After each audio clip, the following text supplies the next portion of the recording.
Здраво! Добре дојде на новата епизода на мојот подкаст. Ова епизода ми е инспирирана од последниве неколку недели.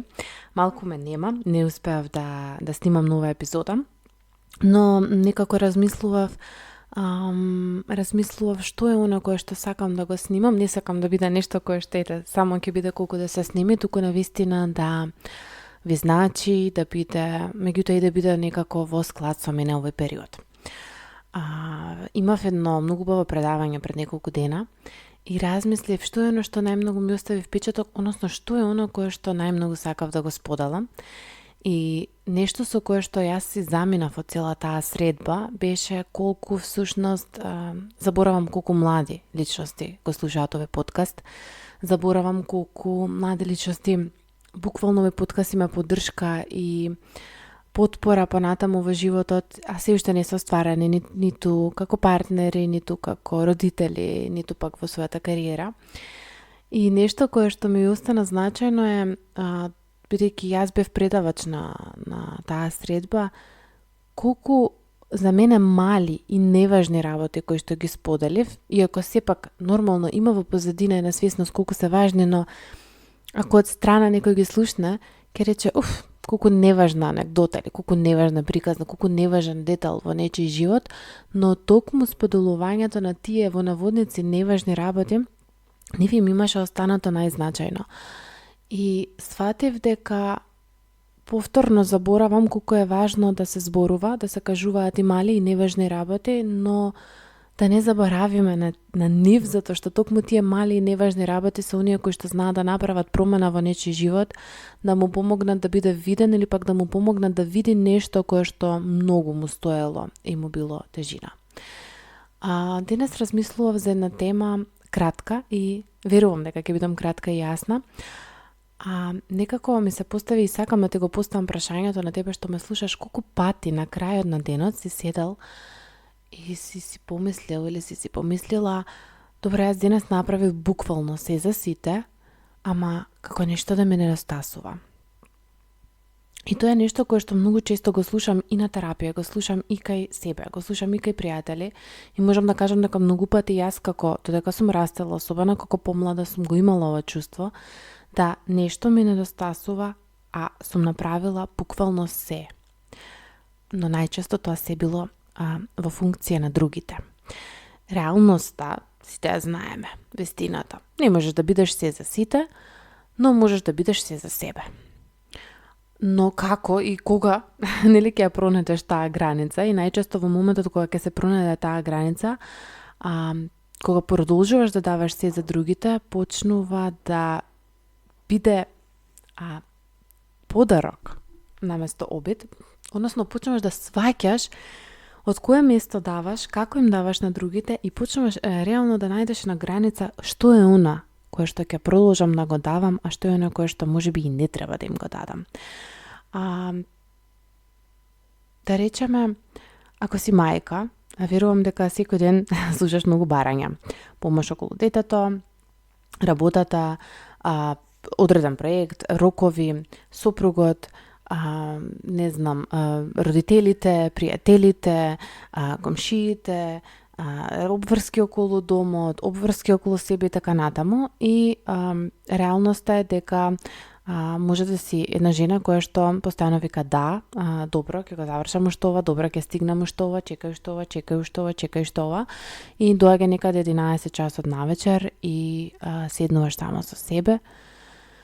Полна си со вина, полна си со една празнина и најчесто си преморена и заспиваш некаде или пак не можеш да заспиеш, што толку многу си преморена психички. И ова е една таква исцрпеност која што многу често знае да биде маскирана како преданост на другите.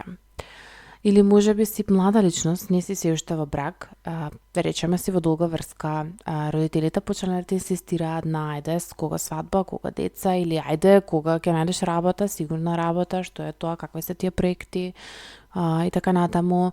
Партнерот може те притиска да се преселите, ама ти сакаш да речеме да дадеш приоритет на својата кариера. И што е оно што се случува? Двете личности реално, и првата и втората најчесто имаат огромен притисок. Немој да чекаш што ќе кажат луѓето, почнуваш да се чувствуваш фатена меѓу очекувања и својата внатрешна желба, односно своите внатрешни желби кои што сакаш да си ги исполниш и замисли како сакаш да изгледа твојот живот. И тука се јавува на скрипта, нели? Како да кажеш не или како да кажеш стоп на сето ова и дали смееш да кажеш стоп или дали да кажеш не. И многу често постои една многу јасна и кратка скрипта што може да биде: те слушам, ми значи што се грижиш, фала ви многу, знам колку ме сакате, за мене е важно да го направам, да речеме, оваа работна промена пред да размислам за свадба или пак преселување ако е за партнерот. Можеме да разговараме за одредени опции, за одредени датуми, но сега ова е мој приоритет. И ова е многу лесно да се каже, меѓутоа многу мина не го кажуваат. Тоа е затоа што во позадина или пак знаат да го кажат, но повторно да го чувствуваат притисокот, односно да останат со притисокот и со очекувањата. И ова е нешто кое што кога бев помлада многу често имав проблем со ова и го гледам кај другите како проблем и токму од тоа позиција и настана асертивна. И затоа токму на асертивна не учам како да поставиш граници, нели, овие зборови нонстоп ги ставам и во подкастот има цел серијал за границите, 10 најмалку епизоди плюс за граници. На мојот профил Инстаграм, значи буквално стотици објави за граници, но и покрај тоа постојат, нели, внатрешни некои аспекти кои што не е така лесно и едноставно да се најдат, затоа што најчесто тие се токму некои индивидуални застои, саботери кои што стојат во позадина и за кои што е потребно доста подлабока анализа, за да видиме зошто, кога јас ова кратко и јасно и асертивно ќе го изговорам и кажам, сепак како да не ми е оделотворено, како да не доаѓа од мене, како да е вештачки, како да не верувам во него. Реалноста е дека, ете, например, ти можеш да го вратиш својот избор, да ја намалиш паниката и да покажеш дека твојот живот има своја логика и дека не си против него, туку си поставуваш одредена, нели, рамка. И истото може да го направиш и како мајка, каде што ќе научиш да кажуваш дека се чувствуваш исцрпено, дека ти треба помош, да делегираш, да ги пренесуваш врските на другите луѓе и нормално да си поставиш временска граница каде што, да речеме, до толку и толку часот, да речеме до 17, до 19 часот, после тоа јас сум офлайн и не сум веќе присутна за други работи. Секако не во секој период од животот, понекогаш не е баш така едноставно како што го кажувам, но мислам дека пак ќе кажам, многу често истата таа мајка или жена знае да почувствува доста голема вина. Вина да се одмори и вина што не продолжува да биде присутна. И зошто е вака? Зошто е толку тешко? Затоа што реално кога нашите избори се базирани на туги очекувања, ние ја губиме автономијата и почнуваме да чувствуваме празнина, а автономијата е клуч за добросостојба, за добробит. И затоа помали цели, значи, ако вратиш една одлука денес која што ќе ја направиш само за себе, ќе ти даде повеќе енергија. Значи, затоа помали цели, лични цели.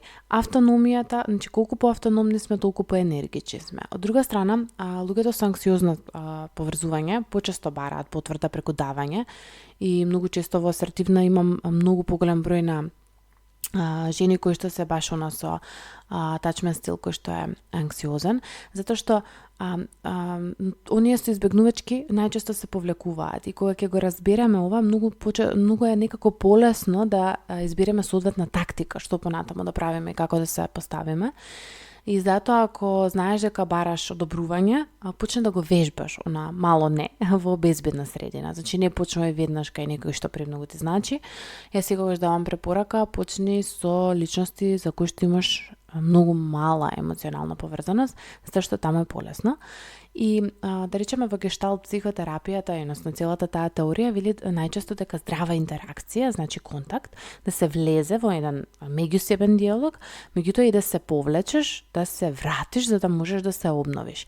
И јас тука многу често исто така сум се нашла и сама себе во овој момент каде што ми било тешко да се повлечам или пак како се повлечам ми требало време за да се вратам, но морам да споделам дека ако нема повлекување, контактите стануваат истрпувачки. И ова е нешто што се учи. Тоа може да се научи преку, кратки ритуали на повлекување, преку свесни ритуали за повлекување, каде што не одиш назад, значи не правиш еден бекстеп, туку некако тоа ми е многу важно да го споделам, затоа што знам дека и самата сум го доживувала како да не се изгасам скроз, но да речеме мене ми помогнало и ме поддржало, ова е мојата позиција на обновување, како не charging, значи не како полнење, туку обновување, значи си давам простор да не правам ништо, не да се полнам, не тоа да бидат нови акции кои што ги правам, туку се повлекувам во себе, се повлекувам во мојот спокој, во мојот мир, се повлекувам во работи кои што тоа може да биде буквално еден сон, едно спиење или едноставно си давам свесни паузи. Дури ако не го чувствувам веќе, сум дојдена до момент, дури да не се чувствувам исцрпено, да речеме, јас доста знам да се исцрпувам од социјална интеракција, затоа што таква ми е работата ми е со луѓе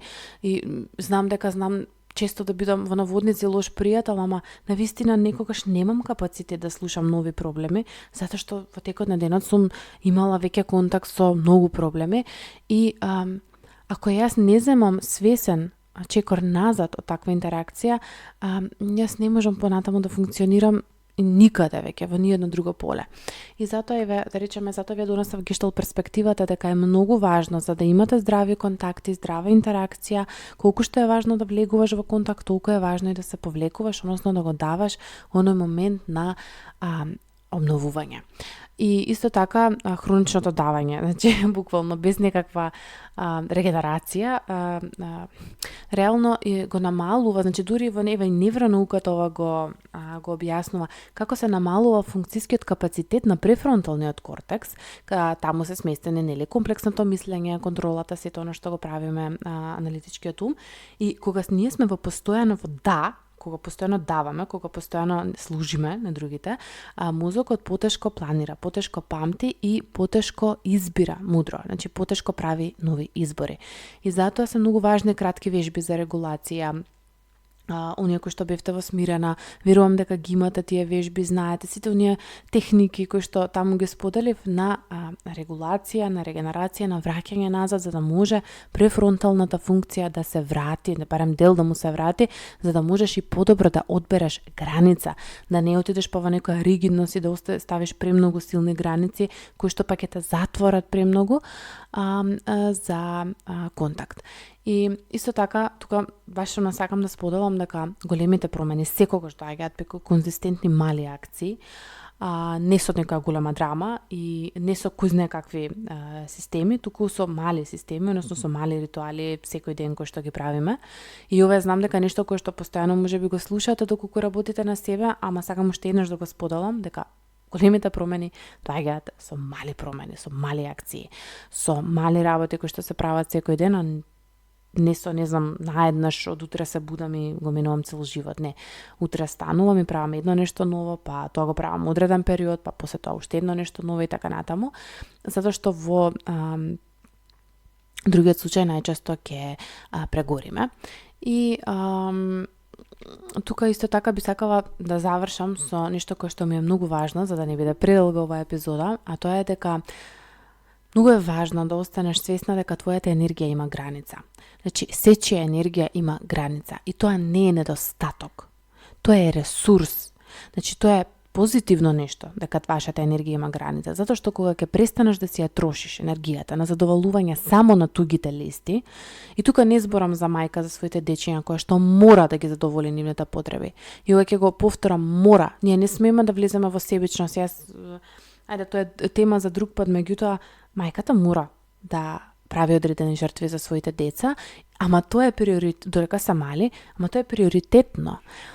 И мајката најчесто не е дека нема енергија затоа што прави нешто за децата, туку затоа што прави толку многу работи за другите, за општеството, за јасно и јавно ќе кажам за небитни луѓе и за небитни работи, за некои небитни очекувања кои што и се наметнуваат и кои што од страна доаѓаат, што дури е жалосно и страшно што се случува каде што почнува мајката да нема не само енергија за себе, почнува да нема енергија ни за децата, а те па најмалку и за партнерството, таму каде што треба да има најмногу енергија, затоа што се обидува да ги задоволи сите. И затоа кога ќе престанеш да ја трошиш енергијата на задоволување на туѓи листи, кои што буквално, значи, нема никаква допирна точка со твојот живот, тогаш ќе имаш многу доволна енергија да ја даваш оному каде што навистина треба да ја даваш и оному каде што навистина ќе помогне.